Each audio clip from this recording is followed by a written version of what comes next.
Goedemorgen gemeente. Hartelijk welkom in deze dienst, ook zij die met ons verbonden zijn via de livestream. De bloemen uit de kerk gaan als felicitatie en groet van de gemeente naar Harmen en Janke van der Velde van der Heijden. Zij hopen op 7 mei een 60-jarig huwelijk te vieren. Ook gaan de bloemen met een groet van de gemeente naar Piet Miedema. En we wensen hem sterkte toe. Voorganger is dominee Marco Roepers, lector Klazien van der Veen en organist Otto Roelofsen. De eerste collecte is bestemd voor de diaconie en de tweede collecte is bestemd voor de kerk.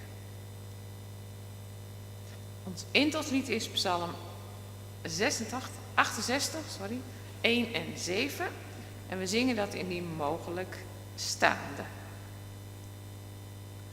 Na de dienst staat de koffie en de thee klaar en bij de uitgang ligt het tijdschrift Open Deur. Vergeet dat niet mee te nemen.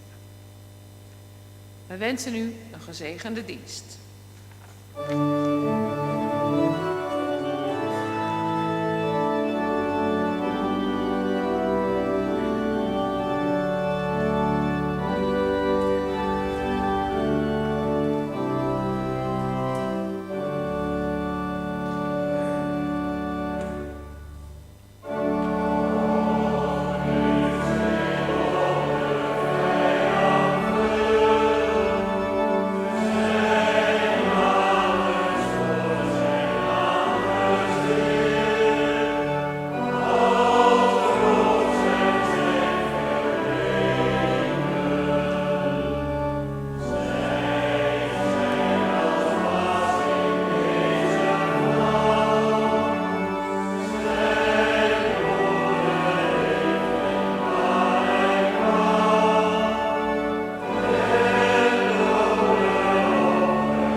Laten we ons in stilte voorbereiden op de ontmoeting met de Heer, onze God.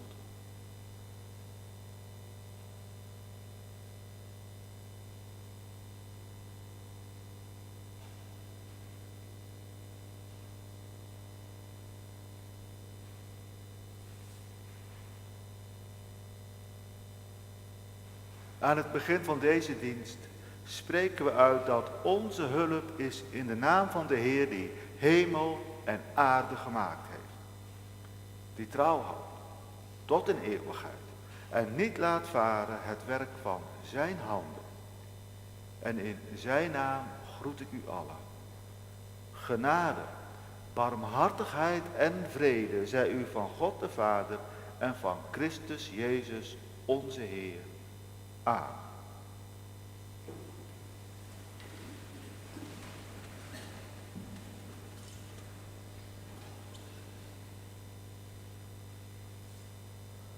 Laten we bidden.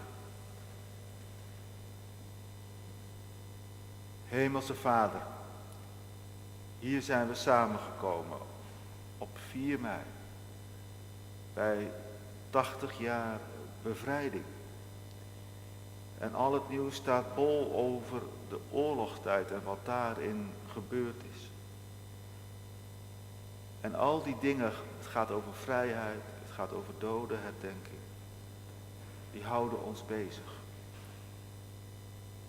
En we leggen ze in uw hand.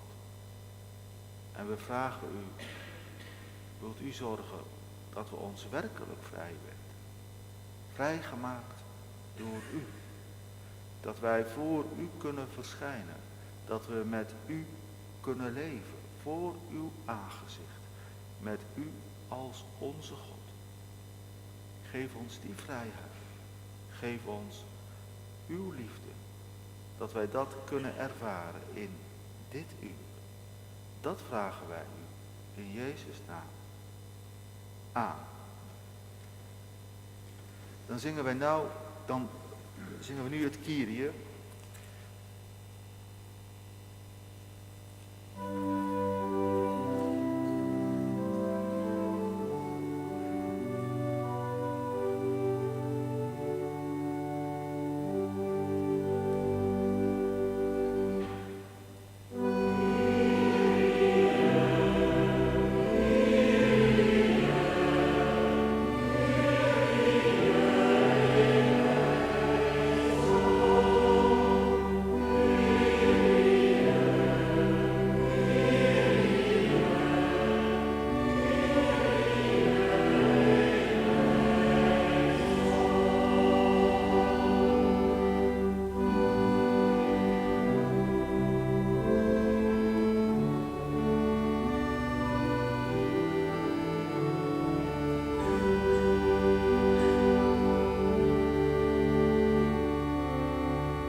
Barmhartigheid kent geen einde en daarom prijzen we zijn naam. Gloria in excelsis Deo.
Dan zingen wij nu gezang 641, de versen 1, 2 en 3.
Laten we bidden.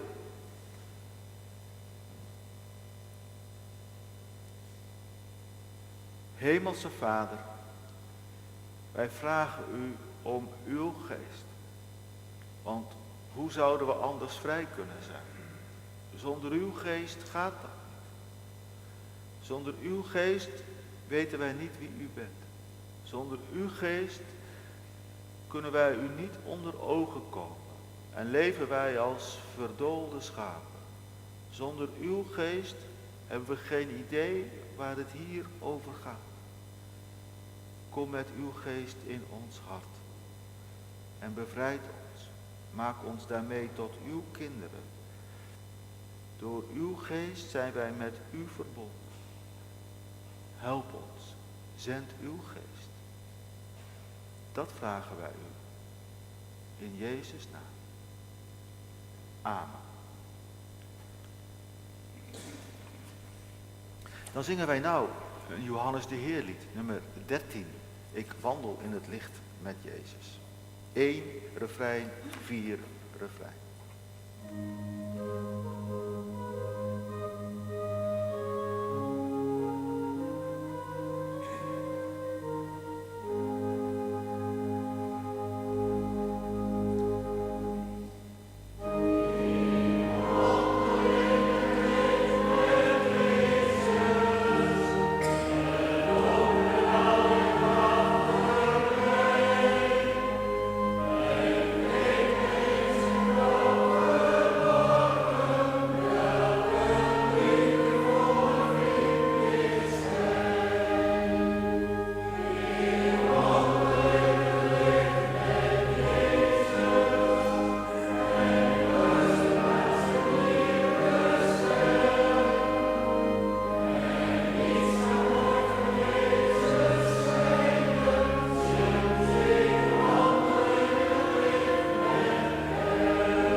Dan luisteren we nu naar de schriftlezing, dat is 2 Korintiërs 3, de versen 12 tot en met 18.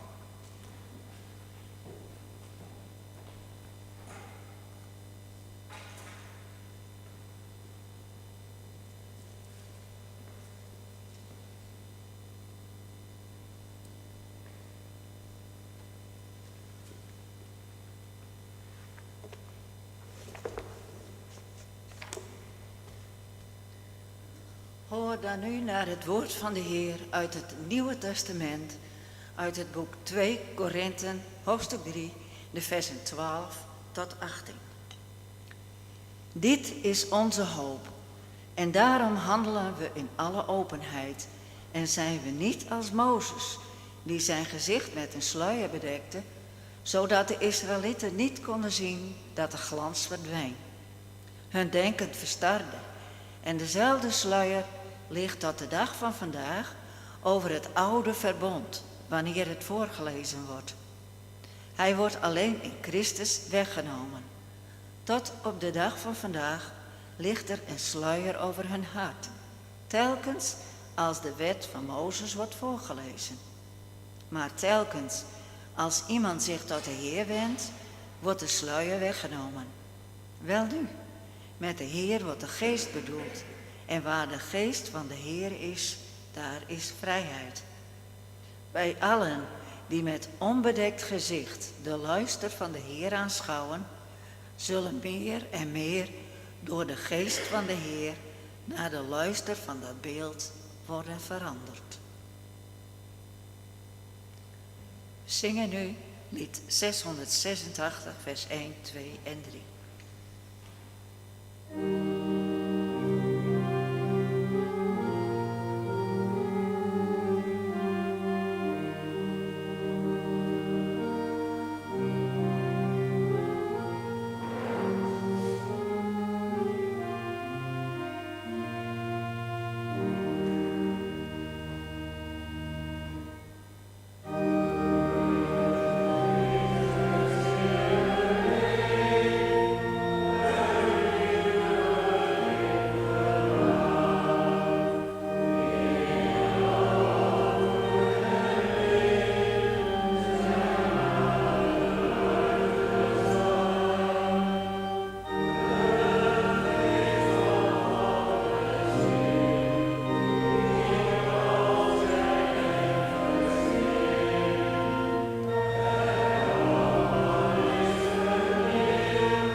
Na uitleg en verkondiging zingen wij gezang 858 in het Fries. En het wordt een keer voorgespeeld. Dus je moet wel even luisteren naar de preek, naar de melodie. Dan zal het heel goed gaan, want het is geen moeilijke melodie.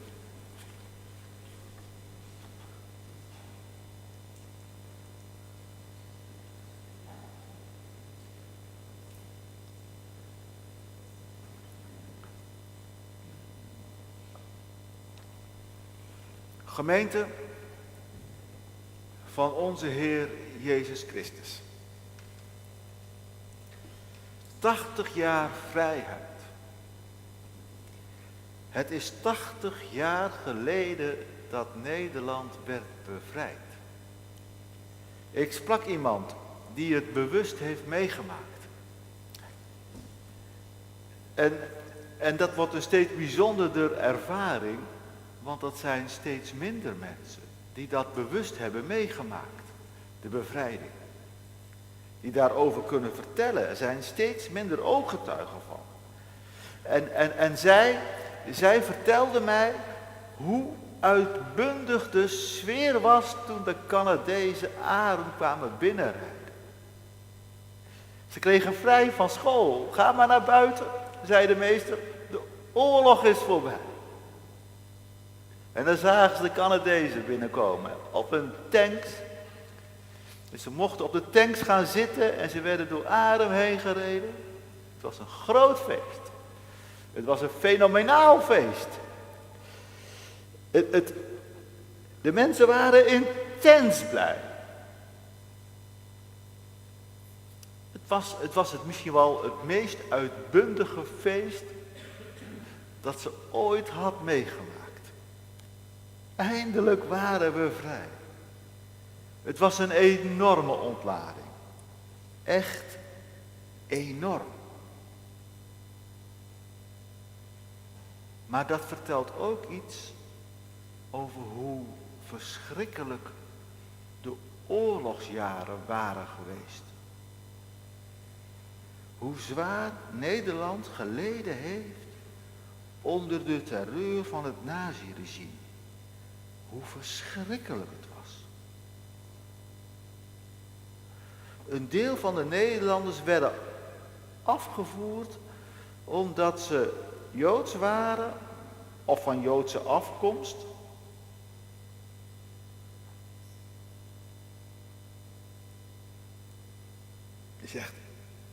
Ze werden afgevoerd naar kampen en daar werden ze bedrijfsmatig vermoord.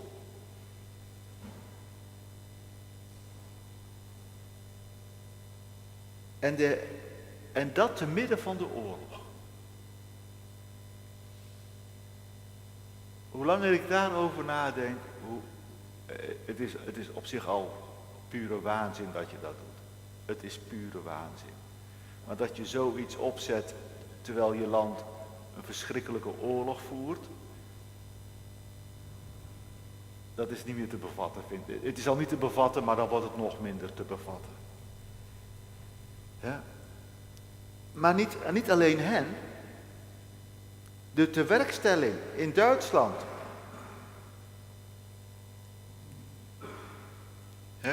De arbeidseinsatz. Want er waren te weinig mensen. Die zaten aan het oostfront. Of ze waren in de kampen opgesloten door het regime. En die moesten de mensen uit de bezette gebieden die arbeid verrichten. Onder verschrikkelijke omstandigheden. Het was dwangarbeid. Dat was het. Velen doken onder. Dat was in heel veel gevallen ook geen pretje. Ik heb verhalen gehoord van mensen die in de oorlog onder een bult aardappels hebben geslapen. Dan had je van die aardappelbulten in het land en daar hadden ze een onderkomen in gemaakt. Dat is niet fijn. En ze sliepen ook in het kippenhok. En zei iemand die dat had meegemaakt, 's nachts was er feest van de ratten. De ratten vierden 's nachts feest in dat kippenhok. En toen na de oorlog al die ratten waren omgebracht door DDT, waren het de hele stapels. Daar sliep je dan tussen. En dan die angst voor razzia's, dat je opgepakt zou worden. Zomaar ineens een razzia. En ook al had je een vrijstelling voor de arbeidseinsatz, maakt niet uit. Op transport naar Duitsland. Naar die verschrikkelijke omstandigheden. En dan de martelingen door de Sicherheitspolizei. Wat afgrijselijk. Wat afgrijselijk. Vandaar die uitbundige vreugde bij de bevrijding. Als de Canadezen de dorpen inreden. Eindelijk was deze duistere periode voorbij. Eindelijk waren we vrij.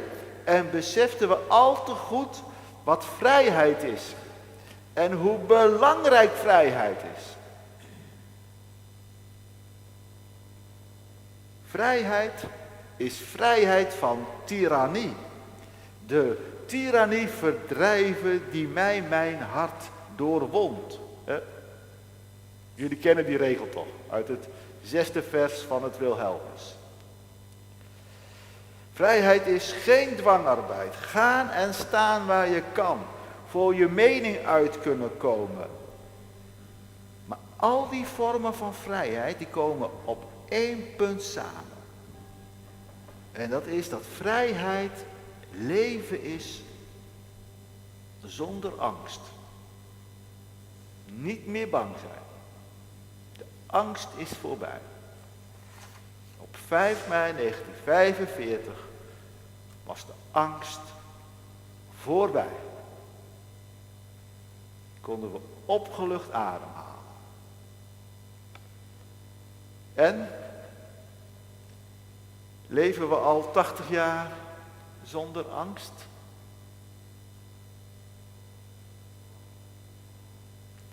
Ja, dat is te zeggen, eigenlijk is de angst teruggekomen. Eerst was daar die enorme opluchting dat we van die nachtmerrie, van dat terreurbewind af waren. De angst was verdwenen, de rechtsstaat en de democratie waren teruggekeerd. De welvaart groeide voor een ongekend lange periode en pas voor iedereen. Maar we wenden eraan. We wenden eraan. En de angsten kwamen terug. Angst voor de Russen. Voor de atoomwapens. Voor ziekte. Voor de risico's in het verkeer. Voor de milieuverontreiniging. Voor de immigratie. Voor Big Tech. Ja, ik bedoel die Big Tech, kennen jullie die term toch wel? Dat zijn die grote internetbedrijven. Facebook, Google, Microsoft. Dat is Big Tech. Apple hoort er ook bij. Angst voor nieuwe regelgeving. En ik kan zo nog wel een tijdje doorgaan. Tast dat ons gevoel van vrijheid aan? Ik denk van wel. Ik denk van wel. Wat is dat? Echte vrijheid. Zeker in dit tijdperk, met al die informatie die op ons afkomt. Waar kunnen we echte vrijheid vinden?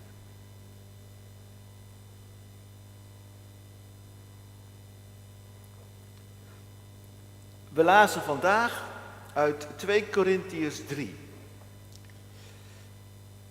Dat is een lastig hoofdstuk.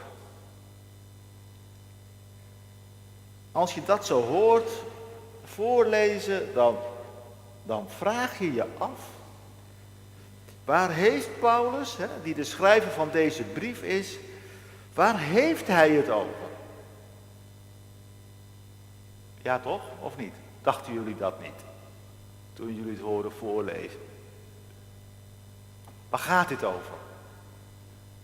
Ik neem aan dat jullie dat dachten. Dat jullie je afvroegen. Begrijp ik er nou wat die man allemaal daar opgeschreven heeft? 1 zin sprong er helemaal uit. Welnu, schreef Paulus, met de Heer wordt de geest bedoeld. En waar de geest van de Heer is, daar is vrijheid. Waar de geest van de Heer is, daar is vrijheid. Wat zou Paulus daar nou mee bedoelen?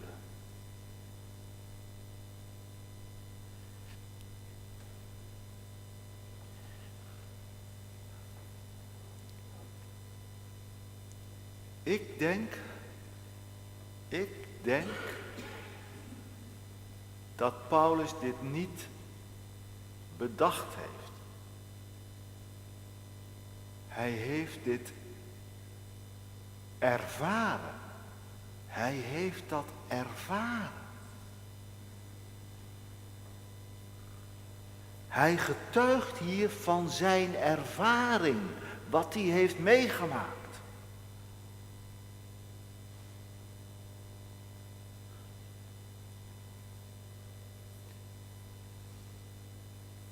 Wat zou dat nou voor ervaring kunnen zijn geweest? We weten allemaal wie Paulus is. Dat weten we toch? Paulus was een farizeeër. Hij was een farizeeër. Een Jood die zich heel precies aan de wet in het Oude Testament hield. En dan moeten we niet alleen denken aan de 10 geboden. Het is echt veel meer dan alleen de 10 geboden. In de eerste 5 boeken van de Bijbel, daarin staan heel veel regels. Nou, niet in de eerste. In Genesis valt het nog wel mee, maar kom je een boek verder, Exodus, Leviticus, Numeri, Deuteronomium, zoveel regels. Zo ontzettend veel regels staan daarin. Dat is de wet. En die wetten die daarin staan, die waren alles voor Paulus.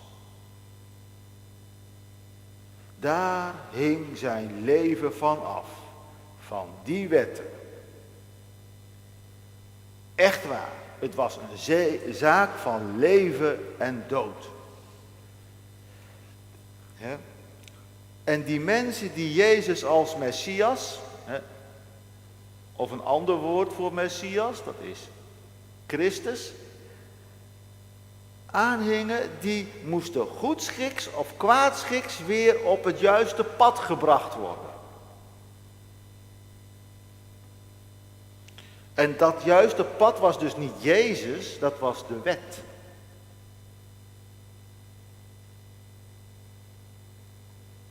Totdat hij bij Damaskus een ervaring had.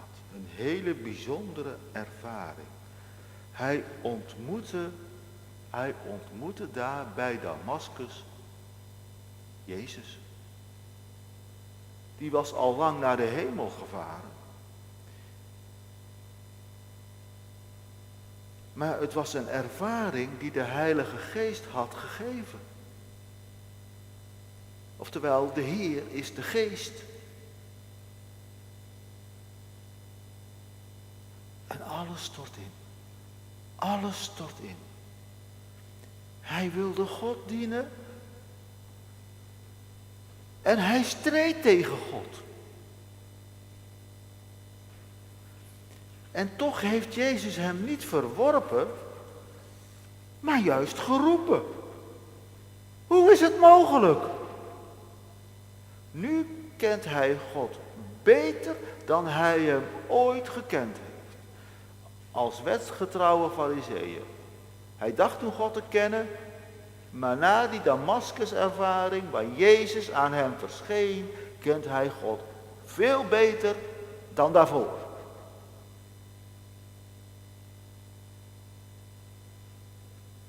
Er is een sluier weggevallen.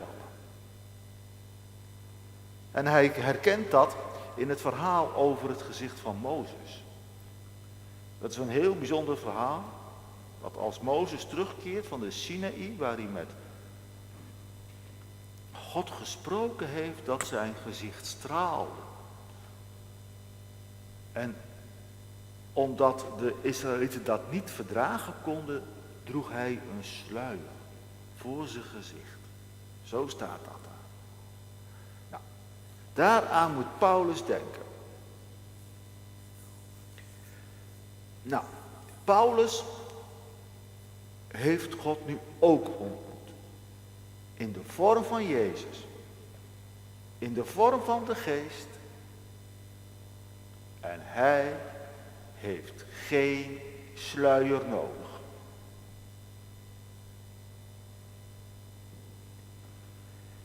De Geest is de nieuwe realiteit die alles van de wet naar een hoger niveau tilt. God wordt een levende realiteit, een levende werkelijkheid. Door de vergeving die hij van de gekruisigde Heer heeft gekregen. En iedereen kan die krijgen. Iedereen.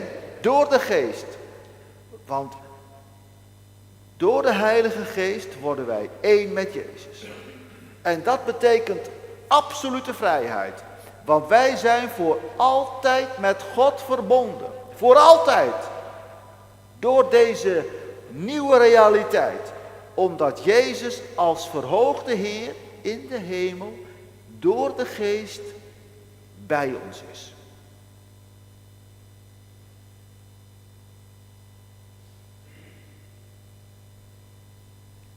En dat betekent geen angst meer. Want Jezus en daarmee God is voor ons een levende werkelijkheid. Wij maken deel uit van zijn eeuwig koninkrijk van de toekomst. Het is Gods geest die daarvoor zorgt. En daardoor zijn wij vrij. Gods geest bezielt ons. En dat geeft vrijheid. Het neemt alle angst weg. Want in het koninkrijk is er geen angst, omdat we verbonden zijn met God voor eeuwig. En dat geeft vrijheid. Vrijheid om het goede te doen. Vrijheid om offers te brengen. Geen brandoffers, maar dingen voor anderen doen. Die je wel wat kosten. Dat zijn ook offers. Dat je iets doet voor een ander wat je wel wat kost. Die offers bedoel ik. Dat valt ons niet mee, maar de geest maakt ons vrij. En we doen het gewoon uit onszelf.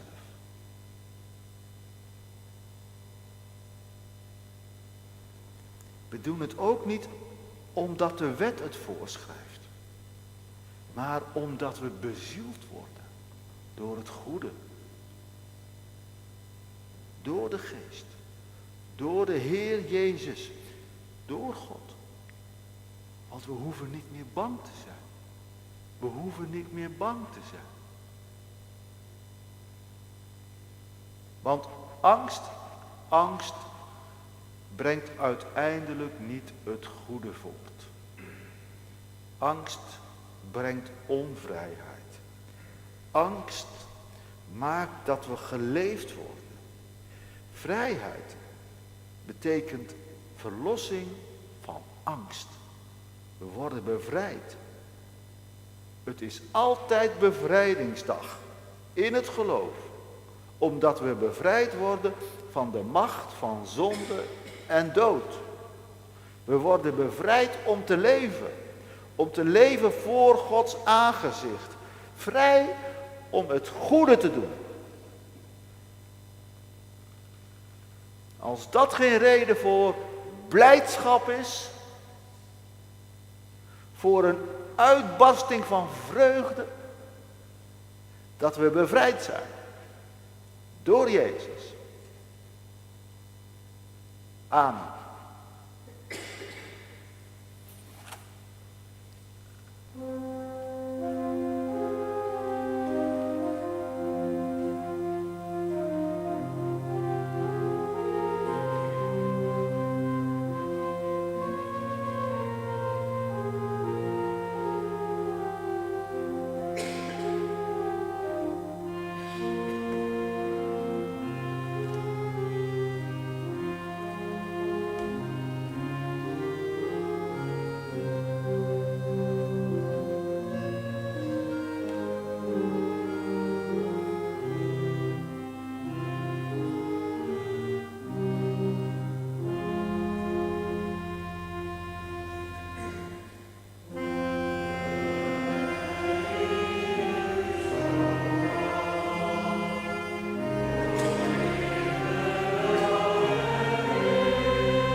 gaan wij nu over naar de dienst van de gebeden, het dankgebed, de voorbeden en het gezamenlijk Onze Vader.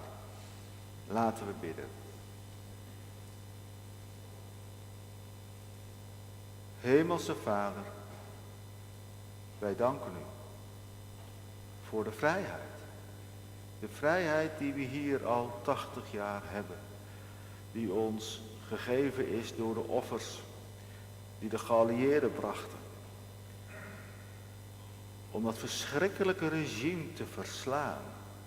Dat totaal idiote regime. Dat mensen vermoorden alsof het niets was. Dat zorgde voor angst. Voor intimidatie. Dat ons 5 jaar lang geknecht heeft. Dat Joden zomaar weggevoerd heeft. En het sloeg nergens op. En het was ook strategisch idioot. En toch deden ze het. Omdat ze de haat dienden. Omdat ze vervuld waren van haat.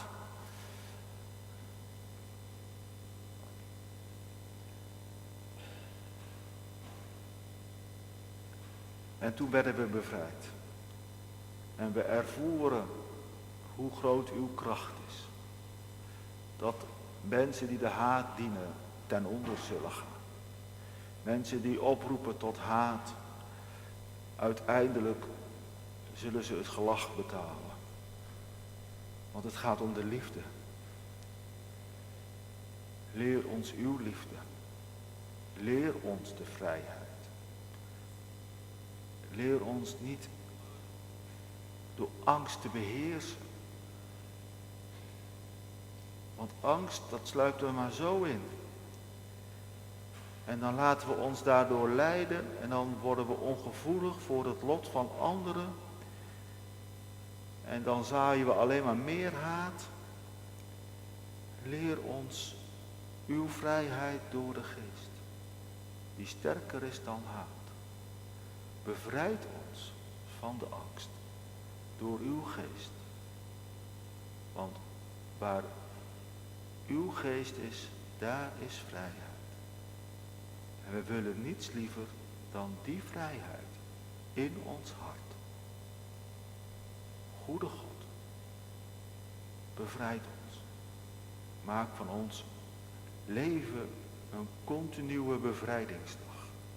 Dat we bevrijd worden van zonde en dood en leven naar het licht.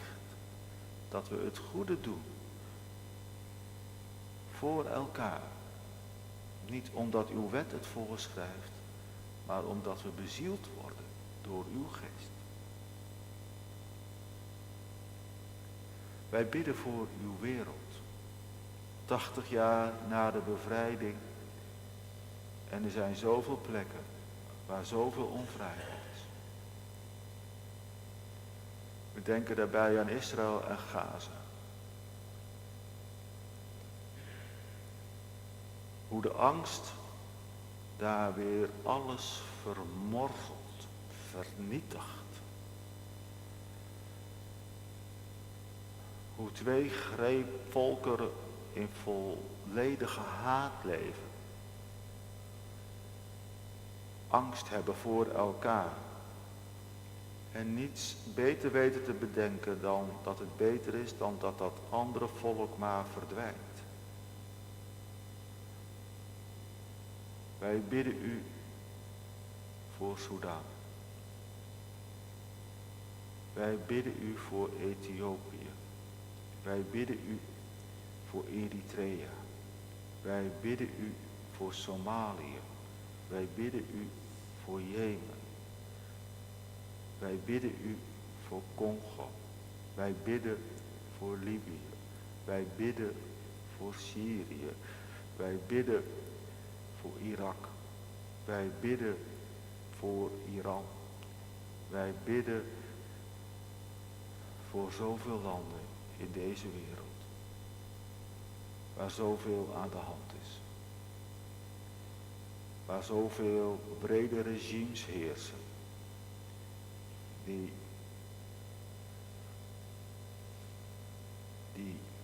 leven op basis van angst. Denk aan Rusland.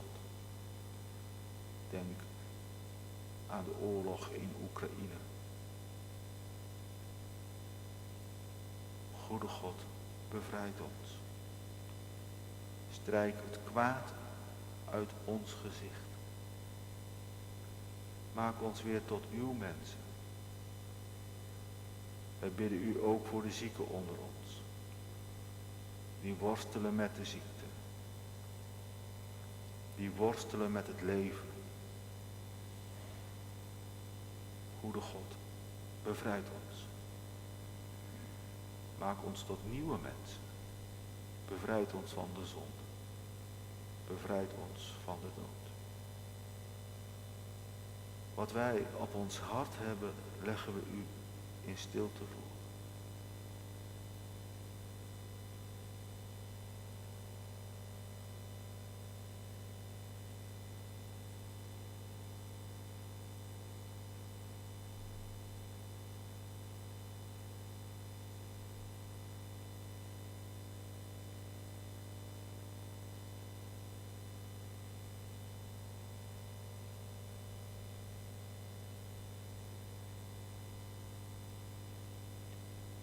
Goede God, u hoort.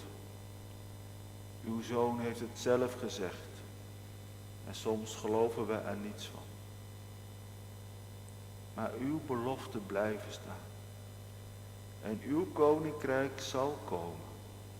Waarvoor uw zoon ons leerde bidden met de woorden: Onze Vader, die in de hemel zijt. Uw naam worden geheiligd. Uw koninkrijk komen. Uw wil geschieden.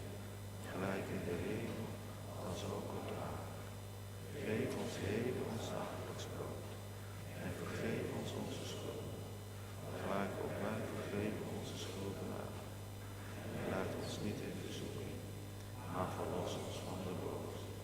Want van u is het koninkrijk en de kracht en de heerlijkheid tot in eeuwigheid. Amen. Is er nu gelegenheid om uw gaven te geven?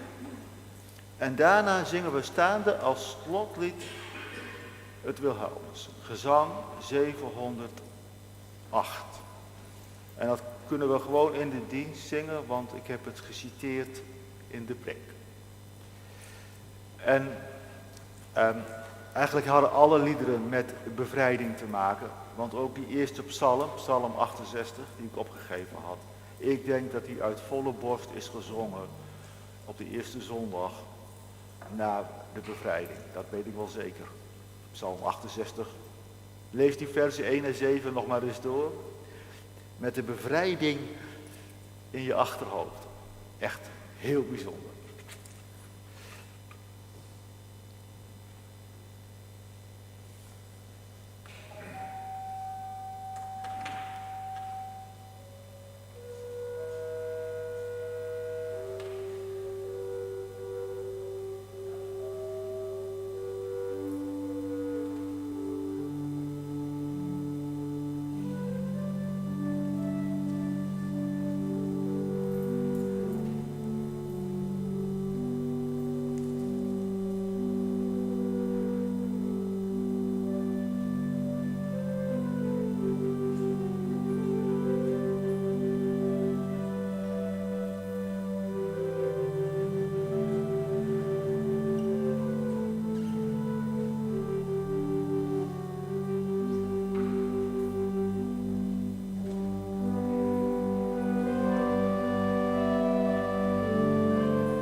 Ga nu heen in vrede met de zegen van onze Heer.